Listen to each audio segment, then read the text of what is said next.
नमस्कार, hot topic में आपका स्वागत है। मैं हूं अखिलेश शर्मा। हम बात कर रहे हैं महाराष्ट्र की, जहां पर सवाल ये उठ रहा है कि क्या चाचा भतीजे फिर एक साथ हो सकते हैं? क्या एनसीपी के दोनों धड़े फिर साथ आ सकते हैं? शरद पवार और सुप्रिया सुले के ताजा बयानों से उनके रुख में नरमी के संकेत मिल रहे हैं। दोनों का कहना है कि एनसीपी में टूट नहीं हुई है, बल्कि कुछ लोगों ने अलग फैसला किया है और लोकतंत्र में ऐसा होना स्वाभाविक है। हालांकि थोड़ी देर बाद ही शरद पवार ने अजीत पवार को लेकर अपने बयान पर सफाई भी दी। उधर बीजेपी दावा कर रही है कि देर सवेर शरद पवार का रुख बदलेगा और वे बीजेपी के साथ आएंगे। पिछले 2 महीनों में ऐसे कई घटनाक्रम हुए हैं जिनसे इन अटकलों को बल मिलता है कि शायद आगे जाकर चाचा भतीजे एक हो जाएं। उस पर भी हम चर्चा करेंगे, लेकिन पहले सुन लेते हैं शरद पवार का आज दिया गया पहला बयान।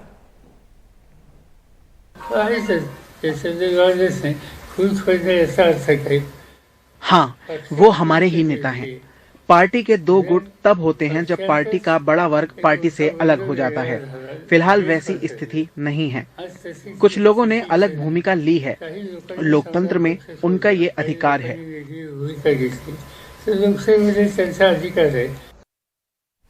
और जब इस बयान पर विवाद उठा तो शरद पवार सफाई देते नजर आए।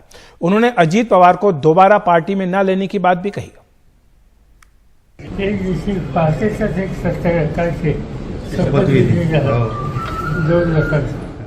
एक बार जब सुबह इन्होंने एक दूसरे नेता के साथ उप मुख्यमंत्री पद की शपथ ली थी, तब हमने उन्हें वापस पार्टी में लिया था। लेकिन अब जो उन्होंने किया वो गलत है। बार बार माफी नहीं दी जानी चाहिए, बार बार माफी नहीं मांगी जानी चाहिए। वहीं महाराष्ट्र बीजेपी के प्रमुख चंद्रशेखर बावनकुले का दावा है कि देर सवेर शरद पवार बीजेपी के साथ आएंगे।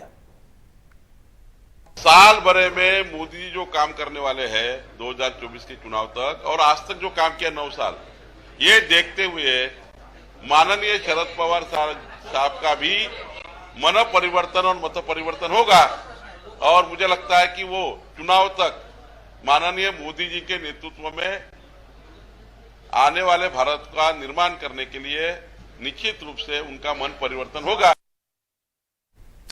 दरअसल एनसीपी में अभी हालत साफ ही नहीं कि कौन किसके साथ है और वाकई विभाजन हुआ भी है या नहीं। यह जरूर है कि बागी नेताओं के खिलाफ कार्रवाई की मांग जोर तोर से की गई थी। दोनों गुटों ने खुद को असली एनसीपी बताया था, लेकिन एक दूसरे पर कार्रवाई के लिए एक हद से ज्यादा दबाव नहीं डाला गया है। दरअसल महाराष्ट्र विधानसभा की बात करें तो वहां पर स्थिति स्पष्ट नहीं है कि किस गुट में कितने एमएलए हैं, कौन किसके साथ हैं। शरद पवार गुट की ओर से 9 विधायकों के खिलाफ पार्टी विरोधी गतिविधियों के तहत कार्रवाई की मांग स्पीकर से की गई। विधानसभा अध्यक्ष को इसके लिए पत्र लिखा गया, लेकिन अभी तक इस पर स्पीकर की ओर से कोई कार्रवाई आगे नहीं हुई है। अगर हम मानसून सत्र की बात करें जो हाल में हुआ था, तो अधिकांश विधायक जो एनसीपी के हैं वो आए ही नहीं। दरअसल कई विधायकों को पता ही नहीं कि कहां जाना है, क्या करना है या कहां बैठना है। इसी तरह अगर हम दिल्ली की बात करें तो यहां पर केंद्रीय चुनाव आयोग के पास दोनों ही गुट गए। आयोग ने बाद में कुछ सवाल पूछे थे जिसका जवाब दिया गया है। वहीं सांसद जो हैं प्रफुल्ल पटेल राज्यसभा के और लोकसभा के सुनील तटकरे, इनकी सदस्यता रद्द करने के लिए अभी तक कोई कार्रवाई नहीं की गई है। जब राज्यसभा में दिल्ली सेवा बिल पर व्हिप की बात आई थी तो यहां पर व्हिप जारी नहीं किया गया था। और पिछले 2 महीने में अजीत पवार 4 बार शरद पवार से मिले हैं, जिसको लेकर के कांग्रेस भी कई बार सवाल उठा चुकी है। और वहीं अजीत पवार सार्वजनिक मंचों पर शरद पवार का आशीर्वाद मांगते हैं। शरद पवार की तस्वीरों का इस्तेमाल भी किया जा रहा है, हालांकि इसके लिए उन्होंने मना भी किया। और जब दिलचस्प बात है कि अब जहां जहां शरद पवार रैलियां कर रहे हैं वहां अजीत पवार भी रैलियां कर रहे हैं। और यह सारा घटनाक्रम ऐसे समय हो रहा है जब 31 अगस्त को मुंबई में विपक्षी दलों की तीसरी बैठक होने जा रही है। इसमें कई महत्वपूर्ण फैसले भी होने हैं। ऐसे समय एनसीपी को लेकर ये ऊहापोह की स्थिति कई सवाल खड़े करती है। इन्हीं सब मुद्दों पर चर्चा के लिए हमारे साथ जुड़ रहे हैं राम कदम जी, जो कि महाराष्ट्र बीजेपी के प्रवक्ता हैं। साथ ही क्लाइड क्रेस्टो साहब भी हैं जो कि एनसीपी के प्रवक्ता हैं। आपका बहुत बहुत स्वागत है क्लाइड साहब। हमारे साथ राम कदम जी बताएंगे, थोड़ी देर में जुड़ेंगे, लेकिन क्लाइड जी शुरुआत आपसे ही करूंगा। पहले पवार साहब ने कहा कि पार्टी में कोई विभाजन नहीं हुआ है। उन्होंने कहा कि ये मतभेद की बात है कि लोकतंत्र में लोग अपनी बात रख सकते हैं। उन्होंने एक फैसला किया जिससे हम लोग सहमत नहीं हैं। फिर बाद में उन्होंने कहा कि अजीत पवार की वापसी का कोई सवाल नहीं उठता है। इसको लेकर के कांग्रेस भी थोड़ी असहज है। वो चाहते हैं कि स्थिति स्पष्ट हो, क्योंकि लगातार जो मुलाकातें होती हैं अजीत पवार की शरद पवार साहब से, उसको लेकर के भी उन्हें लगता है कि इससे भ्रम फैलता है।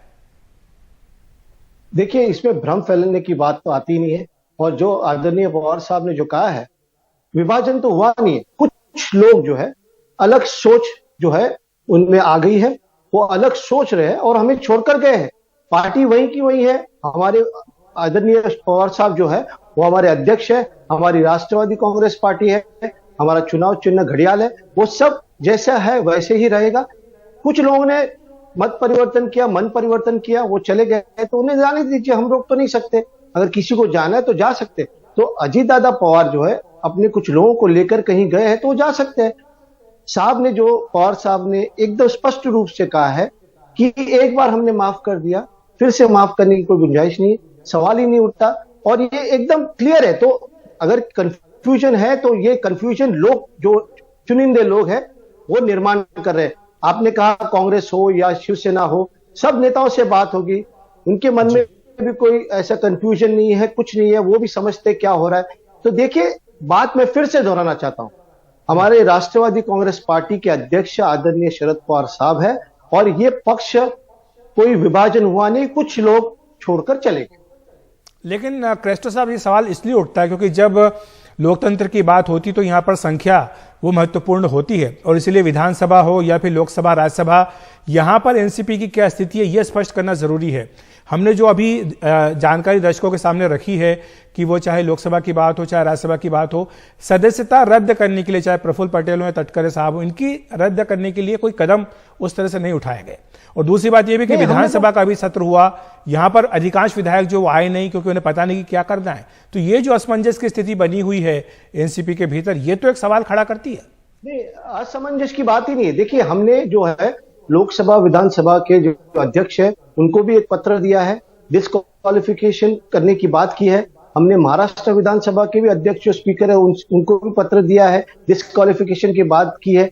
निर्णय वो नहीं ले रहे, हमने तो निर्णय ले लिया कि ये लोग जो 9 लोग महाराष्ट्र में जो छोड़कर गए हैं और 2 लोग एक लोकसभा और एक राज्यसभा में जो गए हैं उनका तो डिस्क्वालिफिकेशन होना चाहिए। हमने तो निर्णय ले लिया, हमने पत्र दिया है, जो भी पूछा गया वो सब बताया, लेकिन निर्णय तो वहां से नहीं हुआ जा रहा है।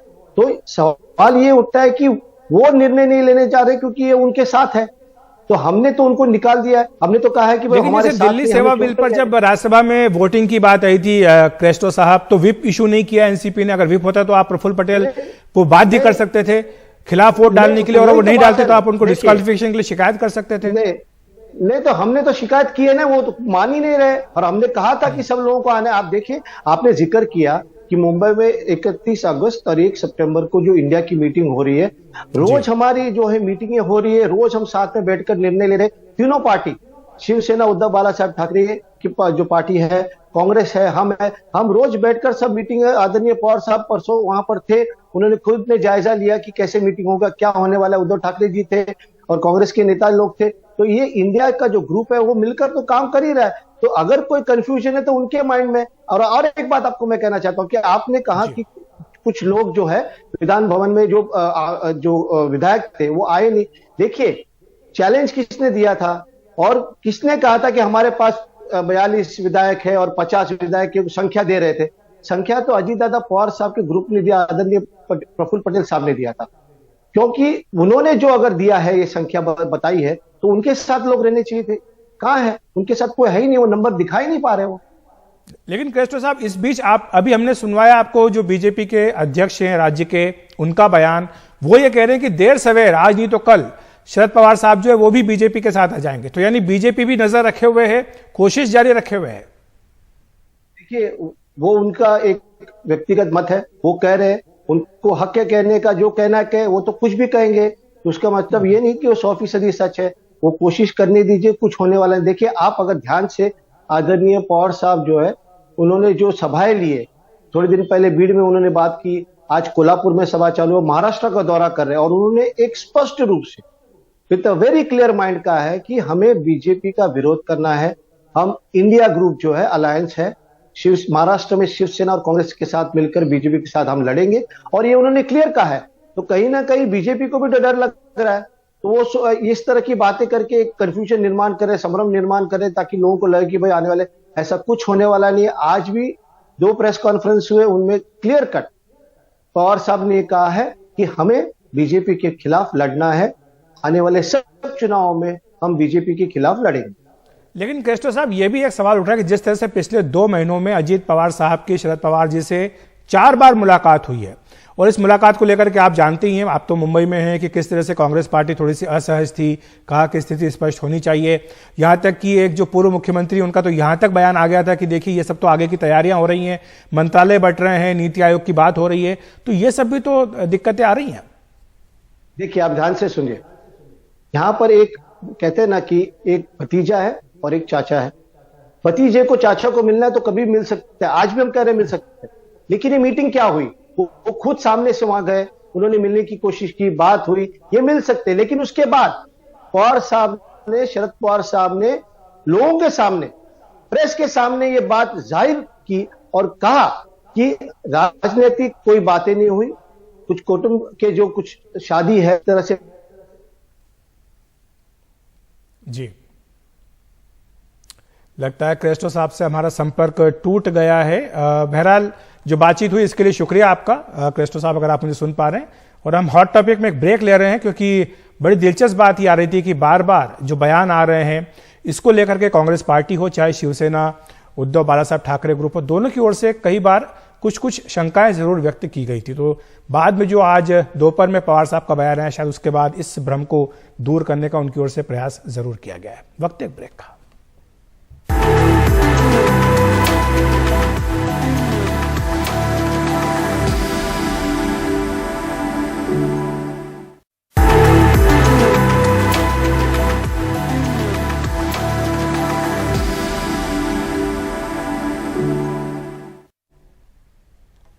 पंजाब के राज्यपाल बनवारी लाल पुरोहित ने मुख्यमंत्री भगवंत सिंह मान को चिट्ठी लिखकर राज्य में राष्ट्रपति शासन लगाने की चेतावनी दी है। राज्यपाल ने लिखा है कि इससे पहले कि मैं राज्य में संवैधानिक तंत्र की विफलता को लेकर अनुच्छेद 356 के तहत राष्ट्रपति को अपनी रिपोर्ट भेजूं और धारा 124 के तहत आपराधिक कार्रवाई शुरू करने के बारे में कोई फैसला करूं, आप मेरे लिखे पत्रों का जवाब दें। राज्यपाल ने याद दिलाया कि मुख्यमंत्री ने उनके लिखे कई पत्रों का अभी तक जवाब नहीं दिया है। राज्यपाल पुरोहित ने लिखा है कि अगर उनके सवालों का जवाब नहीं मिला तो वह राष्ट्रपति को अपनी सिफारिश भेजने के लिए मजबूर होंगे। गवर्नर की चेतावनी पर आम आदमी पार्टी ने तीखी प्रतिक्रिया दी है।